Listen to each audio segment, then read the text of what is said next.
আজকের বিশ্বকর্মা পুজো, তার জন্য এখন বিকেলে হচ্ছে খিচুড়ি দেওয়া হবে আর সবাই মিলে এখন বসেছি সবজি কাটতে। আমি কাটছি এখানে পনির, আর এই দিকটা ঘোরা ক্যামেরাটা, ওইদিকে জেঠিমা কাটা গোরমার কাটা কমপ্লিট হয়ে গেছে, চলছে না এখনো চলছে।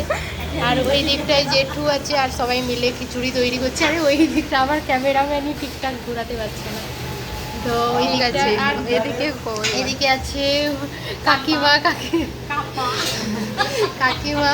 এখানে গাজর কেটে কেটে একদম হাঁপিয়ে গেছে। আর এইদিকে মা সবজি কাটছে, কি নারকেল কাটছে। আর এইদিকে দুজনকে দেখো ফোন দেখতে ব্যস্ত। তাহলে একটু হাই করে দে। পিসি বসে আছে আর আমি কাটছি পনির। আর একজন এদিকে দেখো আমার ভিডিওটা করে দিচ্ছেন ইনি। তো চলো, আর আমি এখানে কাটছি পনির। ওকে, তো চলো, টাটা।